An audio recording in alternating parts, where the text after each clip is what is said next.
Deus. Diga graças a Deus. Pai, em nome de Jesus, aqui está a leitura da palavra que será ministrada nessa noite. Que o Senhor possa falar ao nosso coração, que o Teu Espírito Santo tenha liberdade para agir, para ministrar sobre as nossas vidas. Repreende, Senhor, toda ingerência do mal e mente dispersa, e que nós estejamos preparados, com os ouvidos aguçados para a Tua palavra. É assim que nós te pedimos, já te agradecemos, no nome do Teu Filho amado Jesus. E você diz, mais uma vez, por favor, aplauda ao Senhor.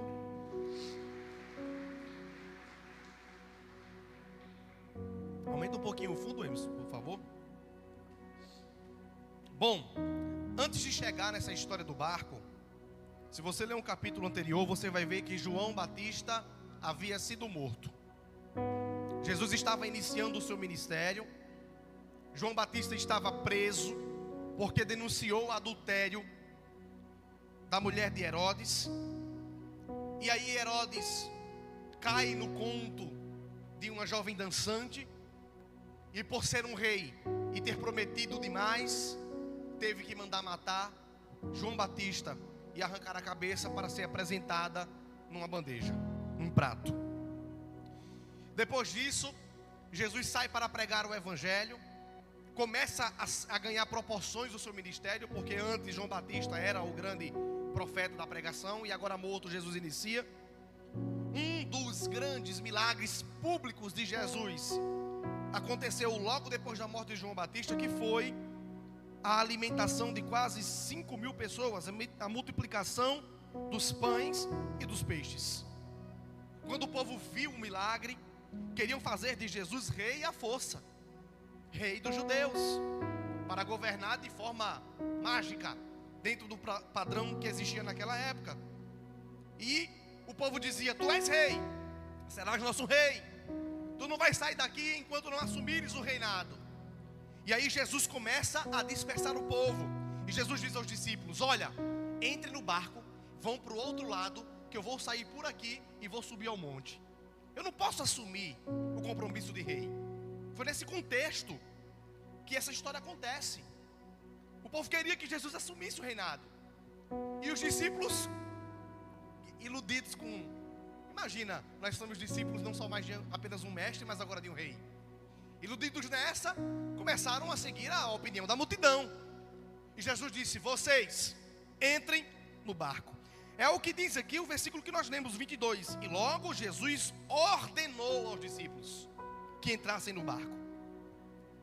Então, os discípulos vão para o barco, entram no mar da Galileia, para que até chegarem ao outro lado. E Jesus vai para outro lugar, sozinho, para o monte, orar. E o que eu acho interessante, irmãos, é que o conforto do pão multiplicado muitas vezes cega a visão espiritual. Jesus estava dizendo: não é porque eu multipliquei pão e peixe e alimentei mais de 5.000 pessoas que eu tenho que assumir o papel de rei. A multidão queria oferecer a Jesus uma coroa sem cruz, um atalho para a glória, mas Jesus recusa atalhos. Nem todo ambiente de sucesso é lugar para permanecer. Às vezes Deus quer apenas demonstrar a sua glória. E sabe qual é? Muitas vezes o maior perigo da nossa vida não é o fracasso, às vezes é o aplauso. É as pessoas querendo nos colocar em posições que não estamos preparados ainda. É as pessoas querendo nos dar cadeiras que Deus ainda não nos confiou. E Jesus, sabendo disso, dispersou a multidão de forma estratégica e foi sozinho falar com Deus. Porque o aplauso humano tem poder para anestesiar o propósito de Deus. Muitas pessoas perdem o destino porque decidem acampar no lugar porque foram elogiadas, porque alguém disse que ela tinha que liderar, porque alguém disse que ela tinha potencial, mas Deus não queria. E Deus às vezes te tira de um ambiente bom, porque Deus tem algo maior. Irmão, o inimigo do ótimo de Deus na sua vida é o bom que você conquistou.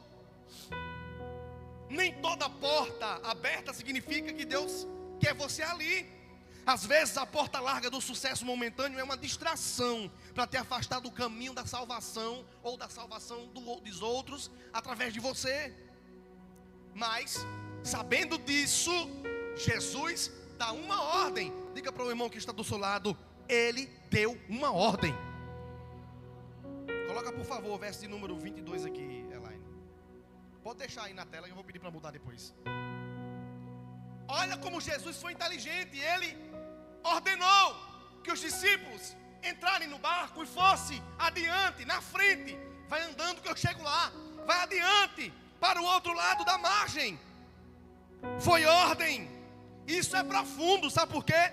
Porque eles estavam na tempestade por obedecerem.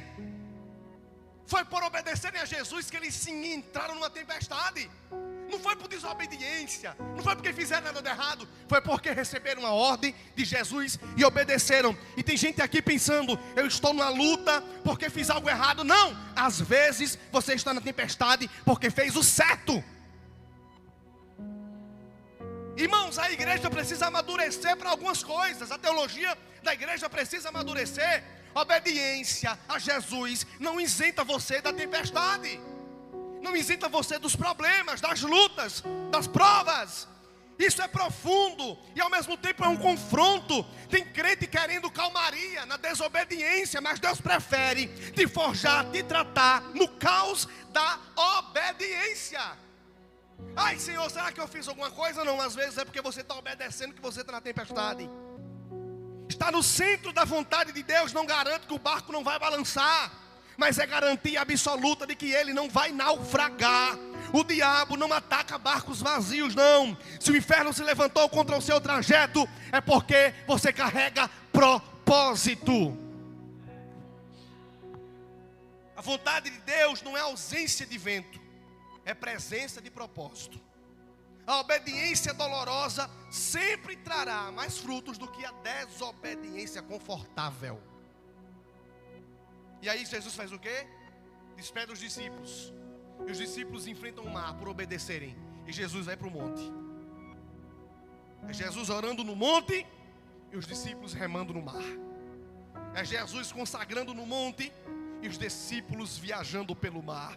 Jesus está no alto e eles estão no meio do mar, de noite. E o que eu acho interessante aqui no texto, uma palavra muito maravilhosa no versículo 24, Elaine, por favor. Olha que coisa linda, que coisa maravilhosa o que a Bíblia vai dizer aqui no verso de número 24. Põe aí, por favor, Elaine, versículo 24.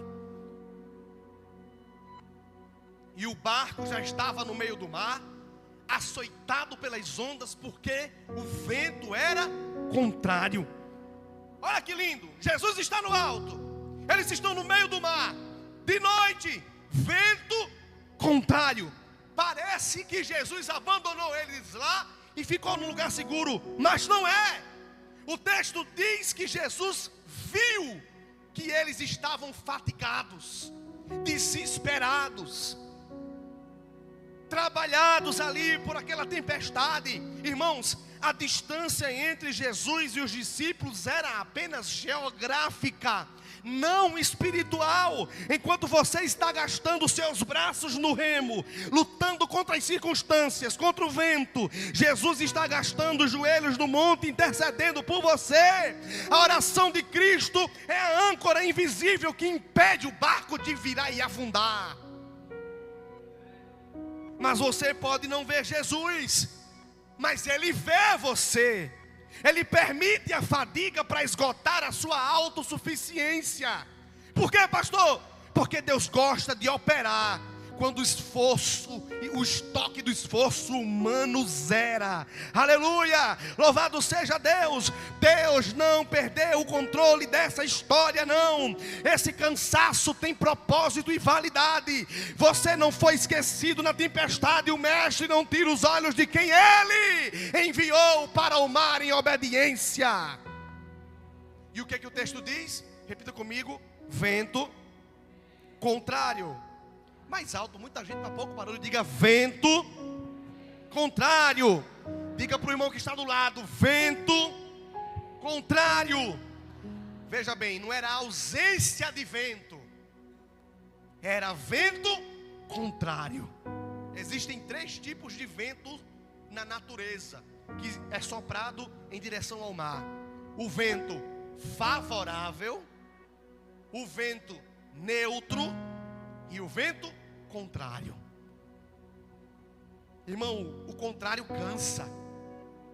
O contrário desanima. O contrário faz você questionar. O vento que bate forte no seu rosto é Deus medindo o tamanho da raiz da sua fé.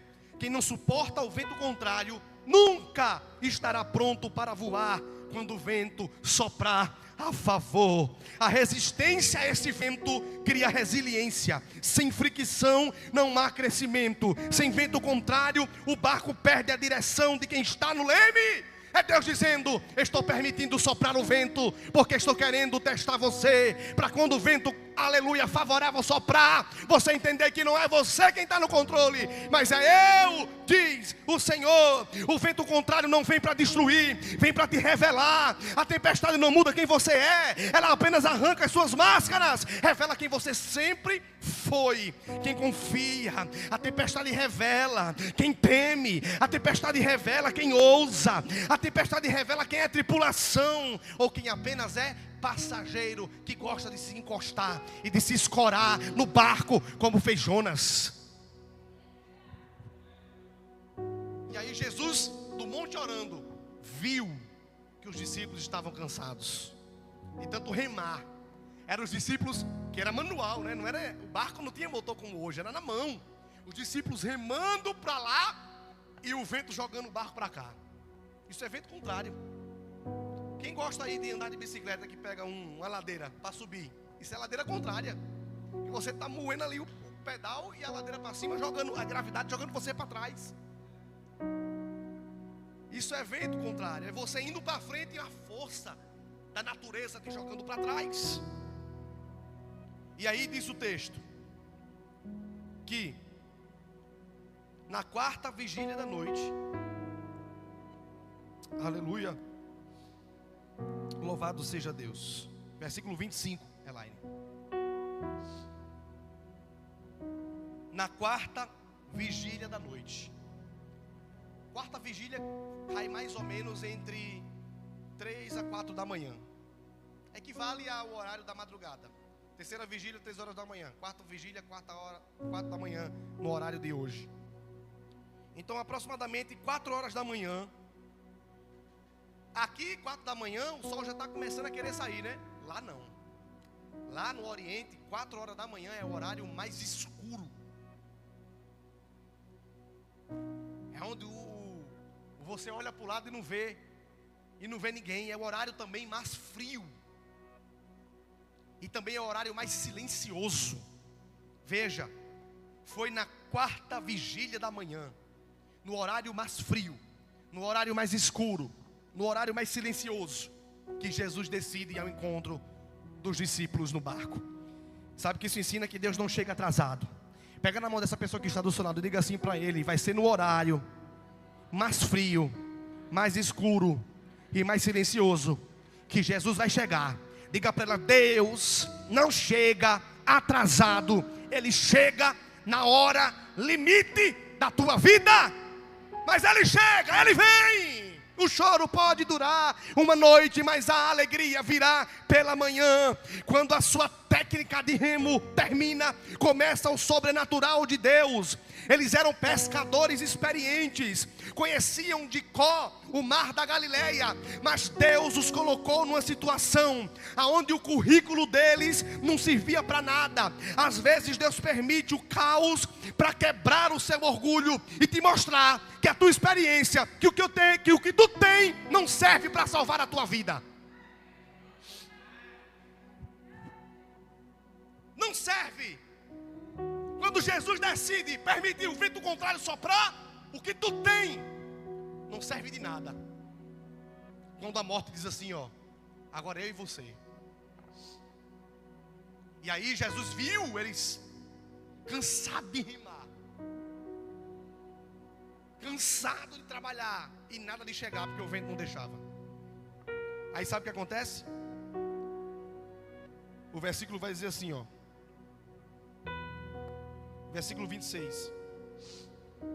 E os discípulos, vendo, se assustaram. Irmãos, que coisa interessante. Os discípulos pensavam que era o quê? Um fantasma.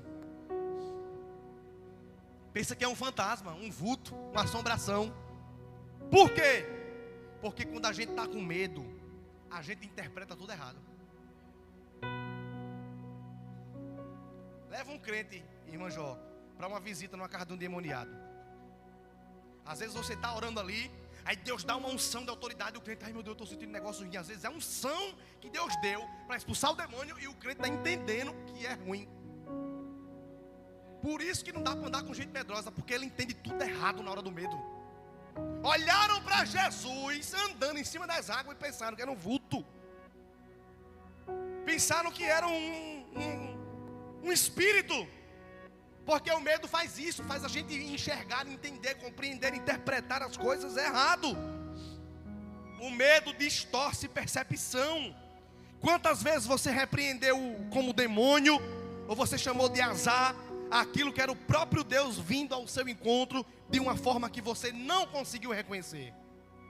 Mas rapaz, que azar, eu ia viajar, o carro quebrou, seu inimigo se levantando. Quem disse? E às vezes foi um livramento, um acidente, uma batida, um capotamento. Você não viu, com medo, aperreado, estressado, entendeu tudo errado. Entende isso?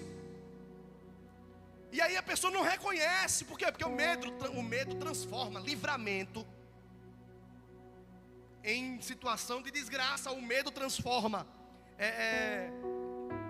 salvação em perca. O medo, irmãos, transforma milagre em ameaça. Olha, eu tenho pavor de ir buscando com gente medrosa. Tenho pavor. Nem tudo que parece ameaça é destruição, não. Pode ser Deus chegando. E às vezes a resposta para a sua oração raramente vem na embalagem que você espera. A gente espera que venha de um jeito que a gente compreenda, mas a gente precisa ter discernimento para entender que é Jesus.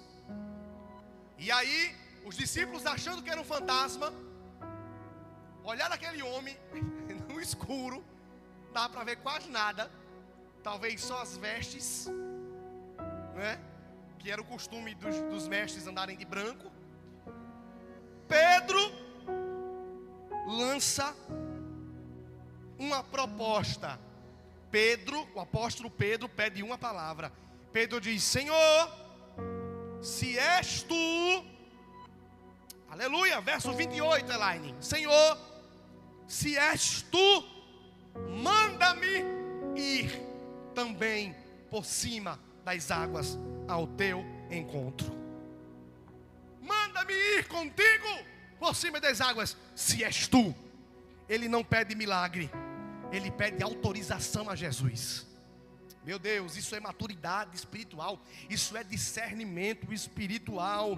Ousadia sem a palavra de Deus não é fé, é suicídio espiritual. Mas Pedro nos ensina um segredo tremendo: o crente verdadeiro não pisa na água, pisa na palavra. A física dizia que ele ia afundar, mas a palavra que Jesus disse, vem Pedro, sustentou ele, aleluia, e sustentou a física da natureza. Não foi impulso, foi fé, não foi loucura, foi resposta à palavra. Jesus disse, vem, uma palavra, só isso bastou, e a natureza obedeceu, e Pedro saiu do barco, colocou o pé na água, e ele não afundou. Por quê? Porque ele andava em cima da palavra. Não tente caminhar sobre as águas se Jesus não diga vem, mas se ele disser, até o oceano virá asfalto, calçada, piso para os seus pés. Aleluia! Jesus disse, vem, e bastou, e foi. Lembra do centurião? O centurião chegou para Jesus, um centurião romano, e disse, Senhor, eu ouvi falar sobre os milagres que tu fazes, e eu tenho um servo doente em casa, e eu preciso que o Senhor cure. Jesus disse, eu vou lá curar ele na tua casa. O centurião disse, não precisa, eu sou centurião romano, eu sou o Senhor. Se eu disser ao meu soldado, vá, ele vai. Se eu disser ao meu soldado, vem, ele vem. Se eu disser ao meu soldado, volta, ele volta. Então se tu és Senhor, daqui, ordena aquela enfermidade lá, e o meu servo ficará curado. E Jesus disse, vai para casa. a tua filha, o teu servo já está livre daquele mal. É quem entende que não precisa de muito fuzuê, que não precisa de muito auê, que não precisa de muita coisa. É quem entende que só basta uma palavra simples, direta, objetiva, que ele libera. A coisa muda, a natureza muda, o ambiente muda, o homem muda, a mulher muda. Basta apenas uma palavra. E aí Jesus disse: vem. E Pedro vai, sai do barco, põe o pé no oceano, no mar agitado, no mar revolto, e faz o impossível enquanto olha para Jesus. É olhando para Jesus e caminhando sobre as águas. Irmão, o milagre aqui não é andar, o milagre é manter o foco. Por quê? Porque você está no meio do oceano, as ondas estão acabando com tudo, está tudo escuro, o vento está soprando o contrário. O milagre não é andar, não, o milagre é manter o foco. Começar bem é empolgante, mas o milagre exige manutenção de foco, de alvo. Não adianta ter coragem para sair do barco se você não tem disciplina para manter o foco em Jesus. O diabo não precisa te empurrar na água para te destruir, não. Ele só precisa te desviar a atenção para o tamanho das ondas, te desviar a atenção para como está escuro o ambiente, te desviar a atenção como o vento está soprando ruim. Aonde você coloca o seu olhar determina se você afunda ou se você avança. E aí o que é que acontece com Pedro? Quando ele deixa de olhar para Jesus e a palavra de Jesus, ele olha para o vento. E aí, quando ele olha para o vento, verso de número 30. Quando ele olha para o vento, ele afunda. Agora interessante, né? A gente sempre prega que Pedro afundou, né? Mas ninguém lembra que ele foi o único que teve coragem de sair do barco. O único que teve coragem de andar na água. Foi o único. A igreja hoje está cheia de críticos de barco. Está criticando o irmão, mas está dentro do barco. Não tem coragem de ir. Não tem coragem de sair. Não tem coragem de meter a cara. Mas e se afundar e se der errado? Mas pelo menos eu tentei. Sobre uma palavra que eu pedi a Jesus, sobre uma autorização. Estamos cheios de críticos de barco. Pessoas que nunca tiveram a coragem de molhar os pés, mas são especialistas em apontar quem está afundando. É muito fácil julgar a falha de Pedro quando você está abraçada no mastro, um lugar do barco mais firme com medo. Abraçou-se com o seu medo, escondido na sua zona de conforto. Eu prefiro um Pedro que afunda tentando, do que 11 discípulos que ficam lá covardes, sentados com medo dentro do barco. Melhor é falhar tentando viver algo com Deus do que nunca sair da zona de conforto. Essa é a falha de quem ousa agradar muito mais a Deus do que a covardia de quem se acovarda. Aleluia! E aí Pedro vai, tira o foco de Jesus por causa do vento, e ele começa a afundar. Mas olha o que diz o versículo seguinte.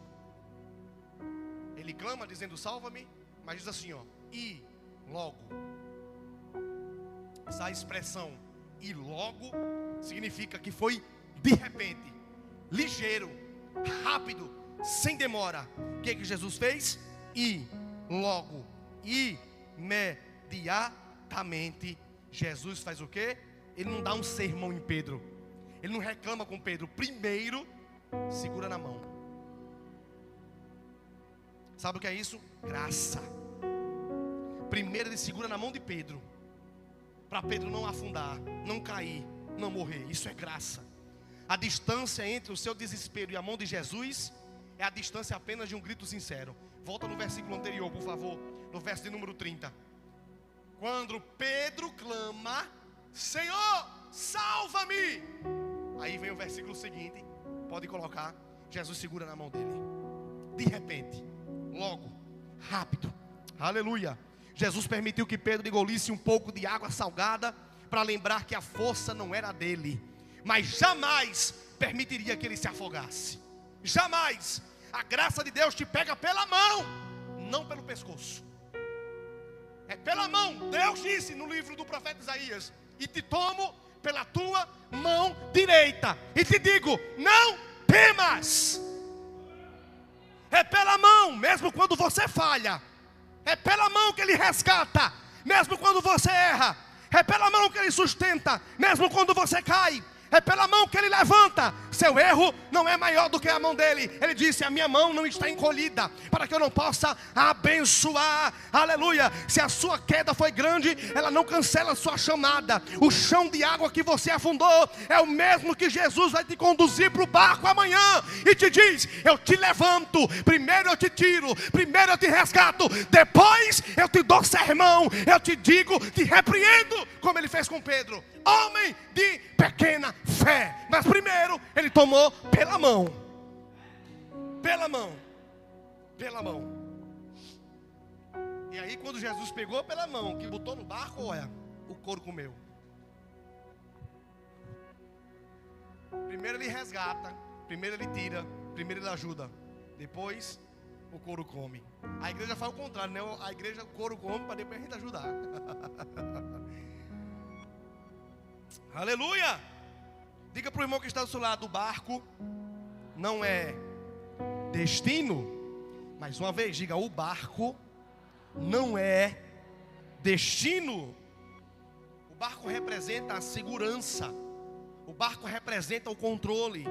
O barco representa a zona confortável, vida previsível.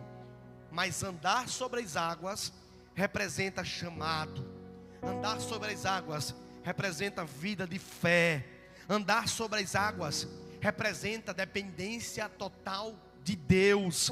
Andar sobre as águas representa risco à própria vida por um chamado ao propósito. Entenda isso. O barco foi construído para te transportar até o seu destino, não para servir de caixão para os seus sonhos espirituais. Muitas pessoas estão fazendo do transporte o seu ponto final. A segurança aparente do barco é a maior inimiga da glória que Deus quer revelar na sua vida através dele. Escute isso: as madeiras do barco não é para construir o caixão que vai levar a tua vida, aleluia, embora. É para servir de apoio para atravessar o mar e obedecer a ordem de Jesus. Você vai viver a vida todinha dentro do barco, ou você vai passar pela terra só para contar a história do milagre dos outros? Ou você vai fazer como Pedro, tentar, ousar, sair do conforto, pisar fora na água do mar e tentar flutuar. Aleluia. Louvado seja Deus. Louvado seja Deus. Durante um minuto, por favor, encurve sua cabeça. Louvor, a banda pode subir para cá.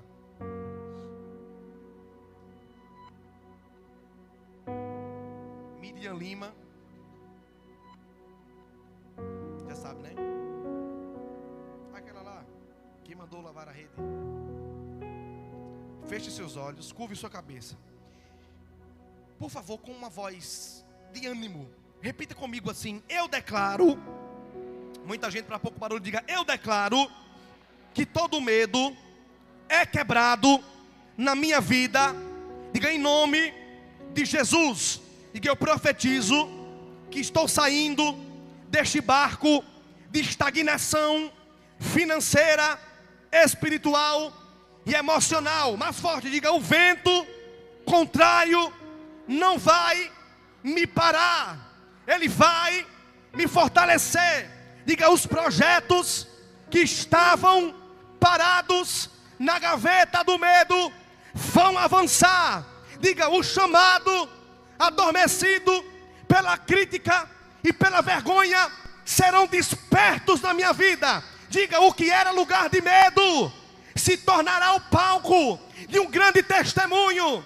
Diga: a água que ameaçava me afogar será um chão por onde eu vou caminhar com Cristo. Diga: não vou afundar, não vou cair, não vou morrer, não vou retroceder, não vou desistir. A mão de Jesus está estendida sobre a minha casa, sobre a minha vida, sobre a minha família, para a glória de Deus. Chegarei aonde Jesus me ordenou. Amém. Aplauda o nome de Jesus essa noite.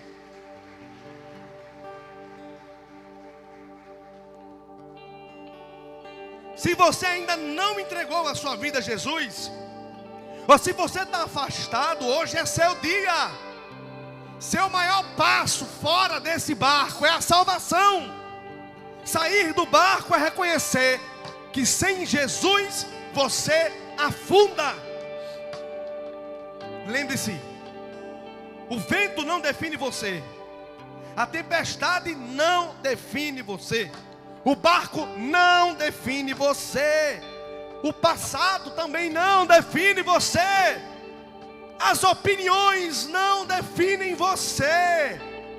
O que Deus te mandou foi sair do barco, e isso sim definirá quem você é. Aleluia. Por favor, fica de pé nesse momento. Quem é que vai cantar? Eu? Fica de pé nesse momento.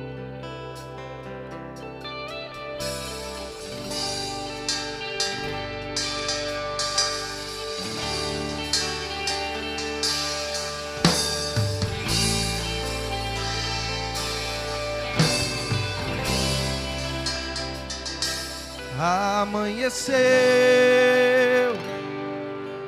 nada pesquei, parecia ser apenas mais um dia como qualquer outro. Estava cansado, sem forças, desanimado, decidido a largar tudo e parar. Mas Deus conhece tua estrutura, sabe o que estás fazendo. Mesmo que seja difícil, não pare, Ele está vendo. Olhou todas as suas lágrimas e mandou a te falar: pegue o que Ele te entregou e volte para o mar, que é o teu lugar. Quem mandou largar a rede? Quem mandou você parar?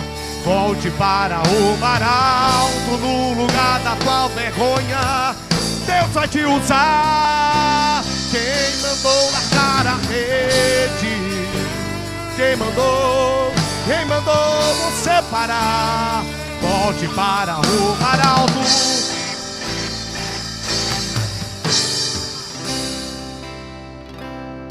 Eu vou te honrar.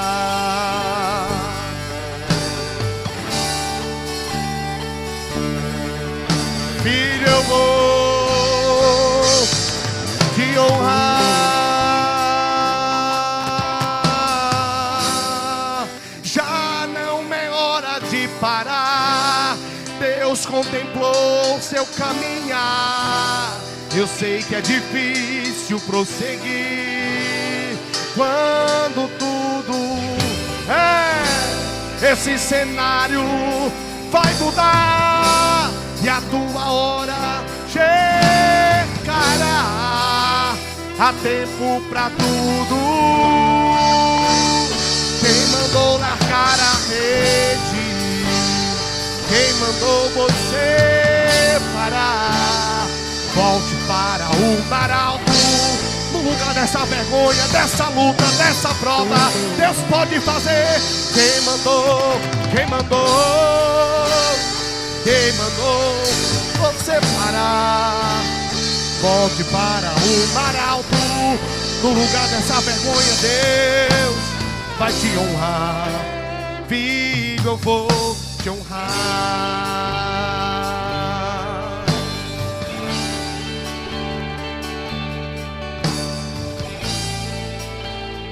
Coloque a mão no seu coração. Que o Espírito Santo de Deus comece a te convidar para fora desse barco. Desse barco de preguiça. Desse barco de comodismo. Desse barco de relaxamento. Desse barco que está te deixando até confortável, mas não está te dando a coragem suficiente para entrar no mar e levar uma palavra de Jesus.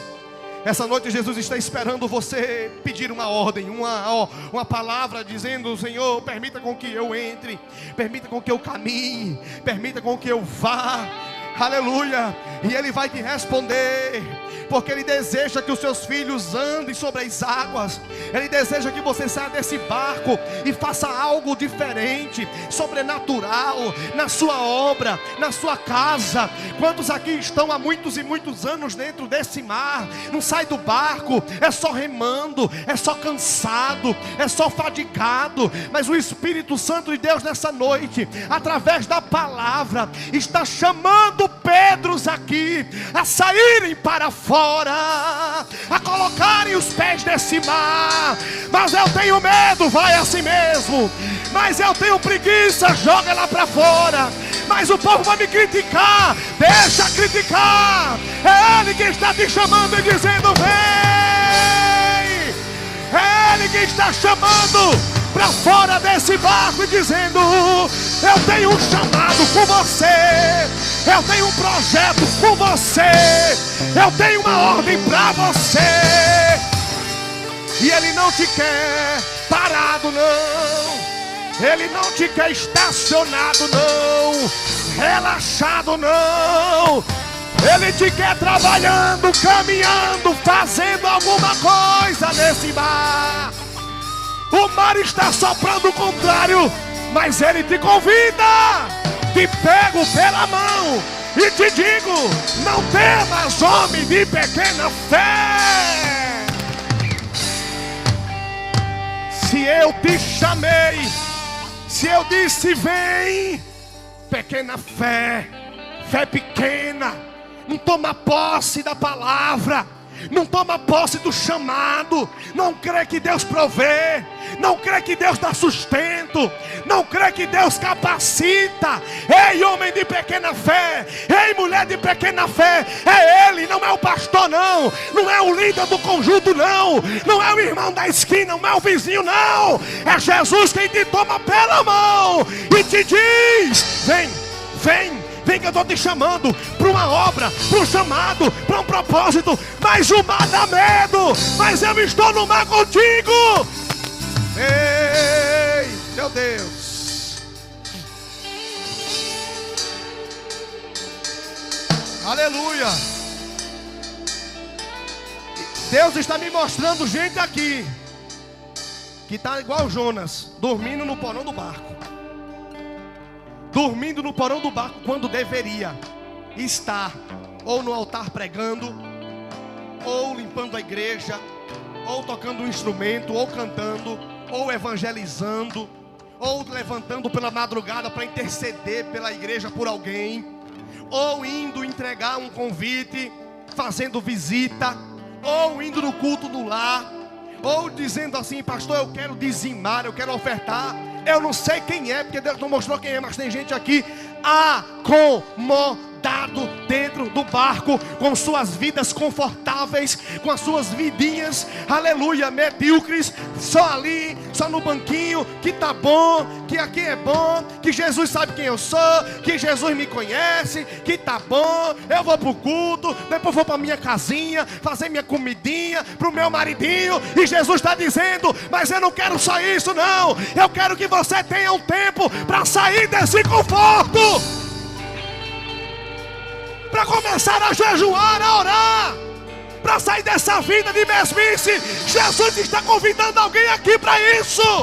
Pega na mão de quem está do seu lado e profetiza. Pega firme nessa pessoa e diga assim para ela: é você que Ele está esperando colocar o pé para fora e dizer: Jesus, eu vou arrumar tempo e eu vou ao teu encontro, ao teu chamado.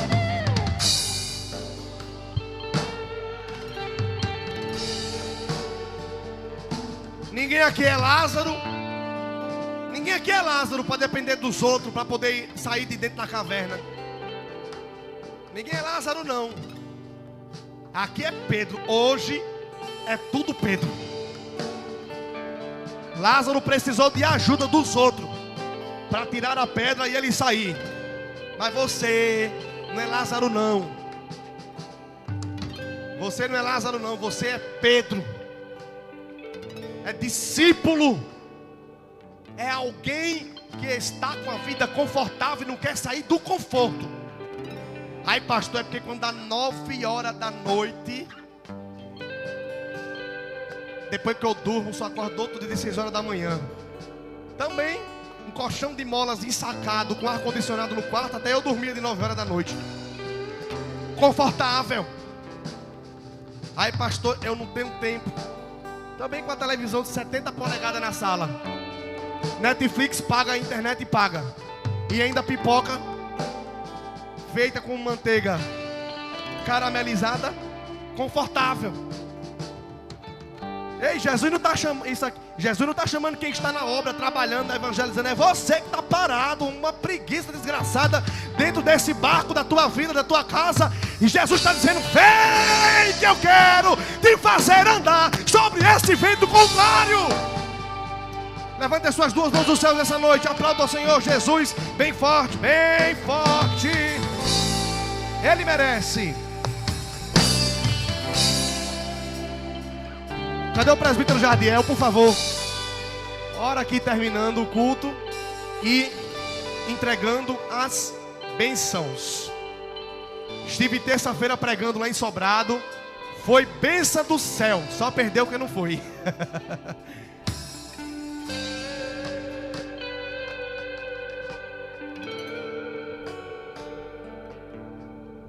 Amém? Oremos para nós encerrarmos. Senhor Deus, e para entrar na Tua presença, Deus, mais uma vez te agradecendo por tudo. Nos leve em paz para casa, que nem o mal, Pai, venha nos tocar. Vai nos livrando de todo tipo de artimanhas malignas, Pai. Deus, eu te peço para que o Senhor nos leve em segurança e que nós estejamos seguros até o próximo culto, até a próxima atividade, Pai.